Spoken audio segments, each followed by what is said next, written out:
Homeopathy की एस्परफ्लोसो number 1 जो एस्परफ्लोसो group की पहली दवाई है जिसको हम यस1 कहते हैं।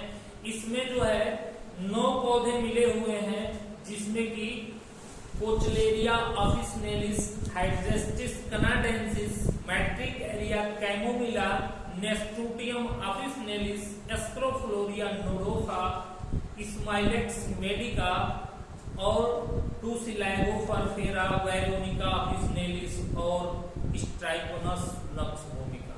ठीक, तो ये यस1 के प्लांट हैं, यस1 के पौधे हैं। अब इसका हम औषधीय प्रभाव जानने का प्रयास करेंगे कि काउंट सीजर मैटी ने जो पहली दवाई बनाई उसका जो औषधि प्रभाव है, जो औषधि का प्रभाव है वो किन किन तंत्र और संस्थानों पे इसका औषधीय प्रभाव होता है। तो यस1 का प्रभाव पहला जो है डाइजेस्टिव सिस्टम यानी कि पाचन संस्थान, दूसरा प्रभाव नर्वस सिस्टम यानी कि तंत्रिका संस्थान, तीसरा लिम्फेटिक सिस्टम यानी कि रस संस्थान, इंडोक्राइन माने अंतःस्रावी संस्थान, चौथा जो है, पांचवा जो है स्क्रेटरी सिस्टम उत्सर्जी संस्थान, छठवा है स्केलेटल सिस्टम माने अस्थि संस्थान और रेस्पिरेटरी सिस्टम मतलब श्वसन तंत्र पे ये प्रभाव रखती है। तो इतने सारे जो हमारे सिस्टम है शरीर के जो अलग अलग कार्यों के लिए बनाए गए हैं, हमारे शरीर में इनका अलग अलग रोल होता है। हमारे शरीर को चलने के लिए, हमारे शरीर की जैव रासायनिक क्रियाओं को कराने के लिए अलग अलग रोल होता है इन संस्थानों का। तो उन संस्थानों पे हमारे यस1 के कहां कहां प्रभाव है ये जानने का हम प्रयास करेंगे कि कहां पे इसका प्रभाव है। तो हमने बता दिया कि यहाँ पे इसका प्रभाव है। ठीक, तो पहला आते हैं हम कि डाइजेस्टिव सिस्टम, पाचन तंत्र, पाचन संस्थान। ठीक, तो पाचन संस्थान का मुख्य कार्य क्या है कि शरीर को न्यूट्रिशन प्रदान करना, शरीर के हर एक सेल और टिश्यू को न्यूट्रिशन देना, यानी कि जो भी हम भोजन करते हैं वो सारे भोजन जो है मेटाबोलाइज होते हैं, इसी तंत्र द्वारा तोड़े जाते हैं, इसी तंत्र द्वारा पचाए जाते हैं और शरीर में भेजे जाते हैं। तो इसका मुख्य कार्य ये होता है। तो यस1 का कहाँ रोल है, तो अब पाचन संस्थान को आप पढ़ेंगे तो अलग अलग अंग आपको देखने को मिलेगा। तो हम आते हैं यस1 का प्रभाव। तो यस1 का प्रभाव, पहला प्रभाव जो है ये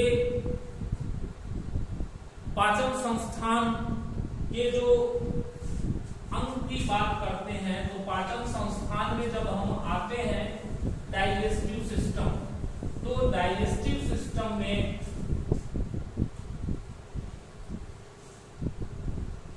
इसमें प्रभाव जो है सलाइवरी ग्लैंड,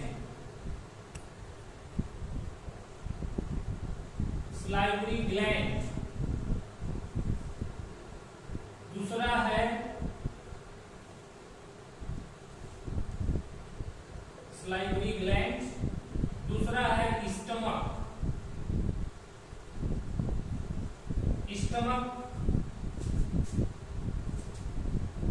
उसके बाद इंटेस्टाइन,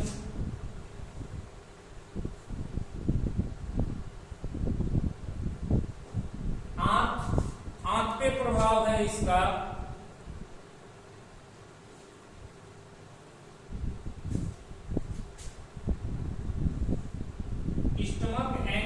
स्टमक के जो ग्लैंड होते हैं,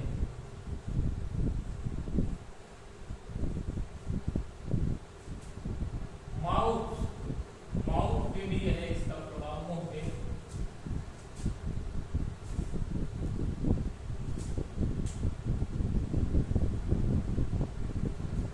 तो ये आपके डाइजेस्टिव सिस्टम के जितने सारे अंग हैं उसमें विशेष रूप से डाइजेस्टिव सिस्टम में बहुत सारे अंग हैं, लेकिन विशेष रूप से यशवन का प्रभाव स्लाइवरी ग्लैंड, उसके बाद stomach and stomach glands,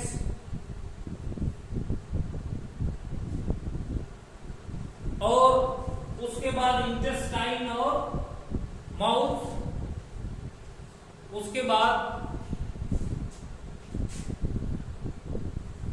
rectum and anus में भी इसका प्रभाव होता है।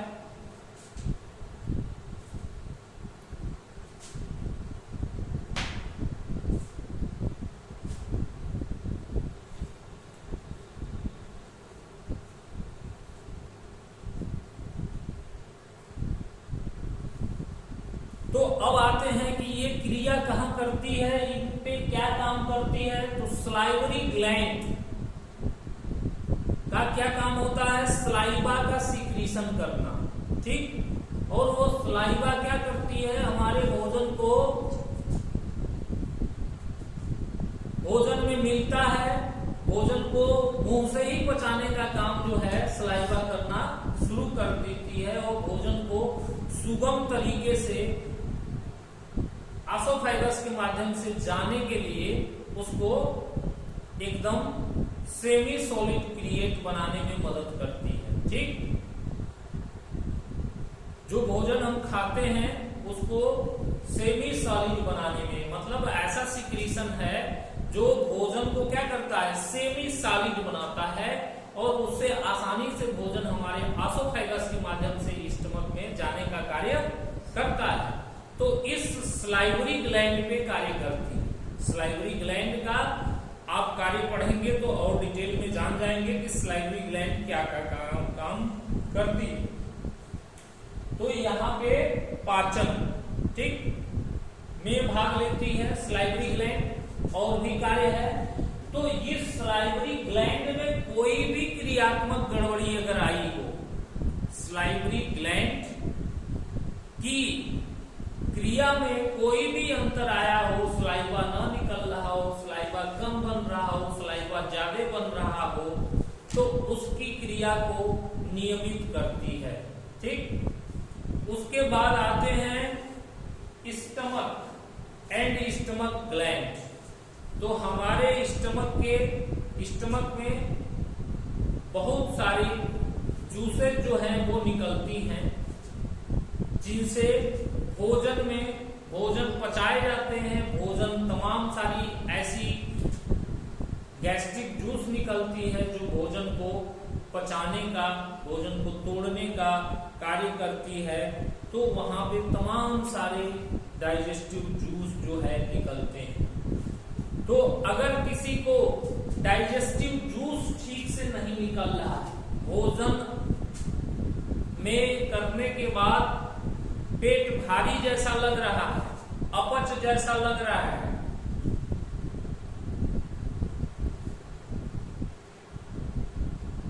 अमाशय जो है फूला फूला लग रहा है, पेट फूलने जैसी स्थिति लग रही है, गैस भरने जैसी स्थिति लग रही है, या उल्टी जैसा लग रहा है, या गैस्ट्रिक में पेन हो रहा हो, तो ये सभी तरह के ऐसे जितने भी स्टमक के कार्य हैं, जितने भी ऐसे कार्य जो स्टमक के द्वारा कराए जाते हैं, उनमें अगर अनियमितता आई है, उसके कार्यों में अनियमितता, यानी कि वो कार्य अगर ठीक से नहीं कर रहे हैं, कार्य ठीक से नहीं हो पा रहा है, जिसके कारण तमाम सारे सिम्टम्स जो हैं आते हैं। जैसे हमारे पास मरीज क्या लेकर के आता है,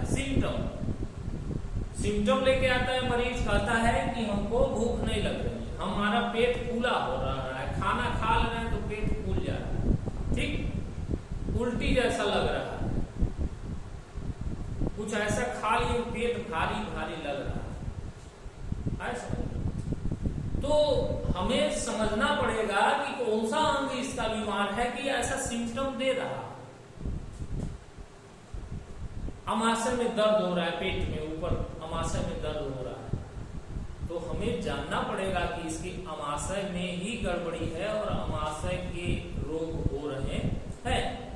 तो इस तरीके से हम सभी प्रकार के ऐसे अमाशय के रोग, वहां पे हाइड्रोक्लोरिक एसिड कम बन रहा हो, हाइड्रोक्लोरिक एसिड ज्यादा बन रहा है, डाइजेस्टिव जूस कम बन रहा है, इन सारी चीजों को नियमित कराने का कार्य जो है यासोन करती है। एस्ट्रोफ्लोसो नंबर 1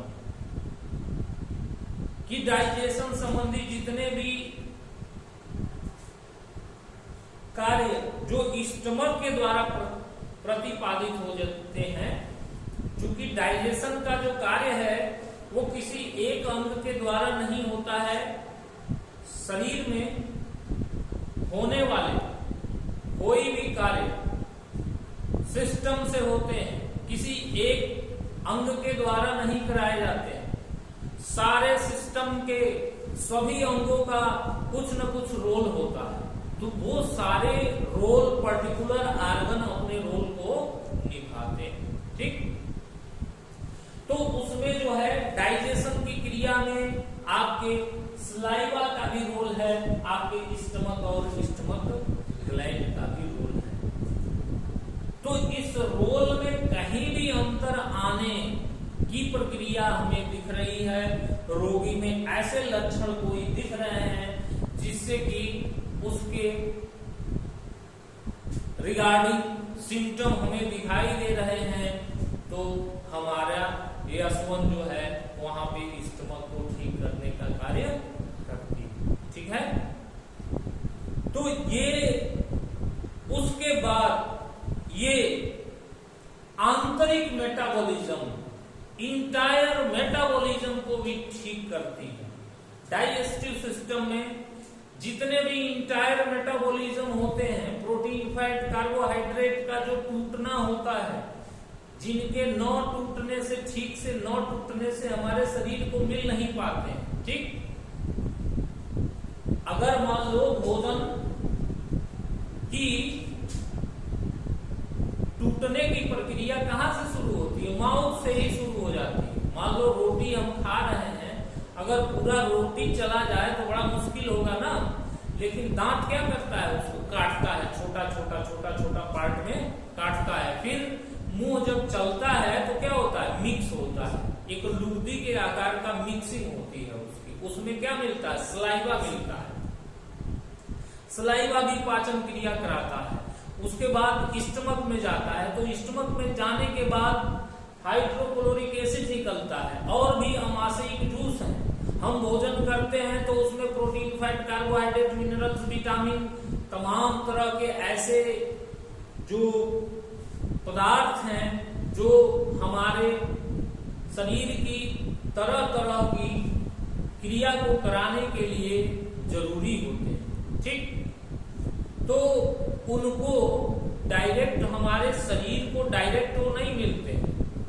ठीक, उनको मिलने के लिए क्या होता है? टूटना पड़ता है।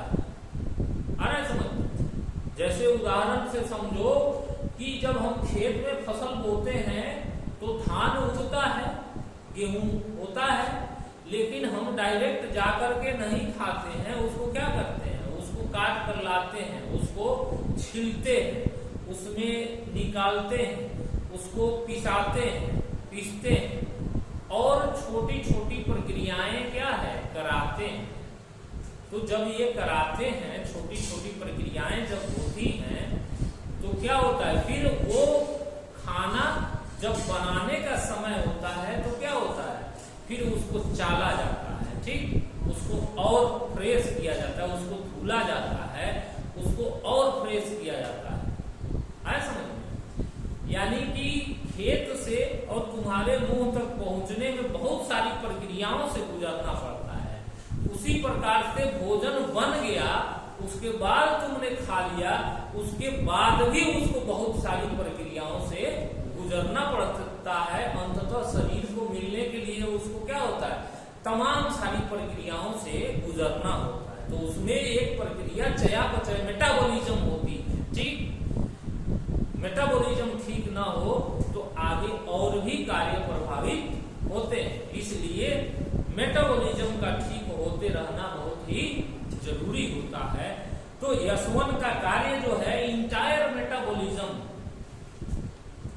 में भी होता है, ताकि इंटायर मेटाबॉलिज्म जो है वो ठीक रहे, आंतरिक जो चयापचय है वो ठीक रूप से हो, ये भी जरूरी होता है। तो उस मेटाबॉलिज्म को कराने का कार्य यस1 जो है करती है। तो यहां तक समझ में आ गया स्टमक और स्लाइवरी ग्लैंड और स्टमक ग्लैंड।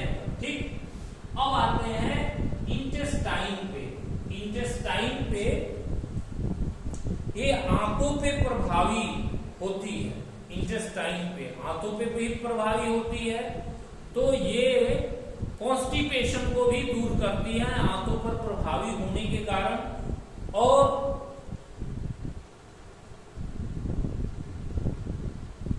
सभी तरह के खास करके रस प्रकृति के रोगियों के कब्ज को दूर करती है ये यस1। तो इसका प्रभाव आपके डाइजेस्टिव सिस्टम में स्टमक पे भी है, स्टमक पर भी है और इंटेस्टाइन पे भी है। यहाँ पे माउथ आ जाएगा, salivary gland and mouth, intestine और ये रेक्टम और एनस, क्योंकि एक साथ सटे हुए पार्ट हैं, तो इनपे भी ये प्रभावी रखता है, इनपे भी ये प्रभाव रखता है। उस प्रभाव को रखने के कारण ये सभी तरह के ऐसे कब्ज के रोगी, कॉन्स्टिपेशन के रोगी या हेमोराइड के रोगी, बवासीर के रोगी या रेक्टम और एनस में कोई भी पेन या किसी भी तरह की ऐसी परेशानी जो इन सब कारणों डाइजेस्टिव सिस्टम में गड़बड़ी के कारण हो रहे हैं, तो उन सबको ठीक करने का कार्य जो है ये यस1 हमारी करती है, स्प्रोफ्लोसो नंबर 1। ठीक, तो ये आमाशय में जितने प्रकार के सिक्रीशन हैं उन सिक्रीशन को बढ़ाती है, इंक्रीज कराती है। इसीलिए खाने से पहले आप लोग देखते होंगे कि खाने से पहले यस1 हम लोग रोगियों में देते हैं कि खाने से पहले आप यस1 जो है वो लीजिए, ताकि जो सिक्रीशन है स्टमक का वो सिक्रीशन बढ़ जाए और भोजन आसानी से पच सकता हो। तो ये सभी तरह के ऐसे रोगी जो कि कुछ भी खा रहे हो, पेट भारी हो जा रहा है, मेटाबॉलिज्म ठीक नहीं हो रहा है, आप यस1 खिला करके देख सकते हैं। या कोई ऐसे रोगी आए जो कह रहा हो कि पेट भारी है हमारा, ठीक, स्टमक में पेन बता रहा है, ऐसी स्थितियां अगर कोई रोगी ऐसा बता रहा है तो आप उसको यस1 खिला सकते हैं। यस1 खिला करके और आप लाभ इसका दे सकते हैं। अपच के कारण किसी को उल्टी जैसी स्थिति आ रही है या कुछ ऐसी स्थिति आ रही है, तो आप डाइजेस्टिव सिस्टम के जितने भी इस तरह के रोग जो मेटाबॉलिज्म या स्टमक या सलाइवरी ग्लैंड या इंटेस्टाइन या रेक्टम एनस में पैदा हो रहे हैं, तो उनको ठीक करने का काम जो है आपकी यस1 करती है। तो ये हो गया आपका डाइजेस्टिव सिस्टम पे यस1 का प्रभाव। अब दूसरा आता है इसी में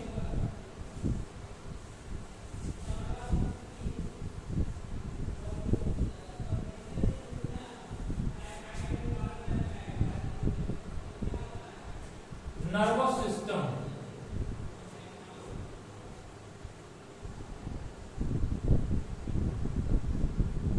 नर्वस सिस्टम, तंत्रिका तंत्र।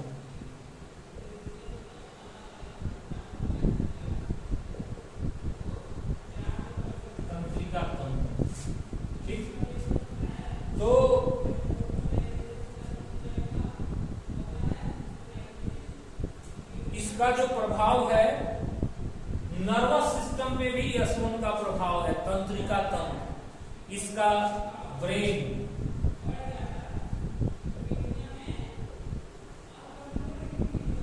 Cerebellum, cerebrum,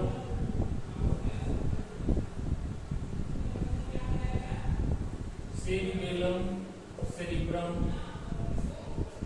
brain, nerve fibres,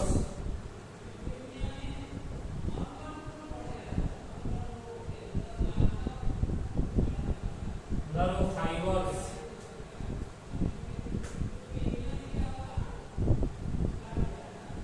neurons,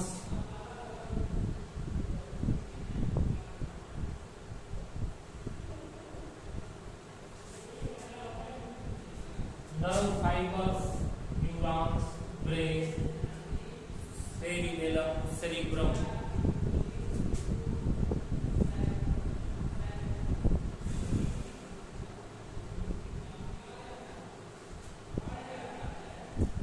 इन सब पे ये आपकी S1 प्रभावी है। तंत्रिका तंत्र, तंत्रिका तंत्र माने क्या होता है, इसका थोड़ा सा मैं बता देता हूं कि तंत्रिका तंत्र शरीर का वह भूभाग है, वह तंत्र है, वह चीज है जो पूरे शरीर पे कंट्रोल रखती है, इसका नियंत्रण होता है, ये सारी चीजों को नियंत्रित करती है, इसी के अंदर शरीर के सारे अंग नियंत्रित होते हैं। तो सारे नियंत्रण का कार्य जो है आपकी तंत्रिका तंत्र करती है, चाहे वो शरीर के कोई भी अंग है। इसीलिए S1 को लिखा गया है कि S1 जो है शरीर के 90% रोगों में कार्य करती है। तो ये ब्रेन पे कार्य करने के कारण तंत्रिका तंत्र, मस्तिष्क, सेरिबेलम, सेरिब्रम और नर्व फाइबर्स, न्यूरॉन्स पे पूरा प्रभाव है। तो ये किसी भी तरह के ब्रेन से जुड़े हुए रोग, किसी भी तरह के ब्रेन से जुड़े हुए रोग जिसमें तंत्रिका तंत्र की गड़बड़ी के कारण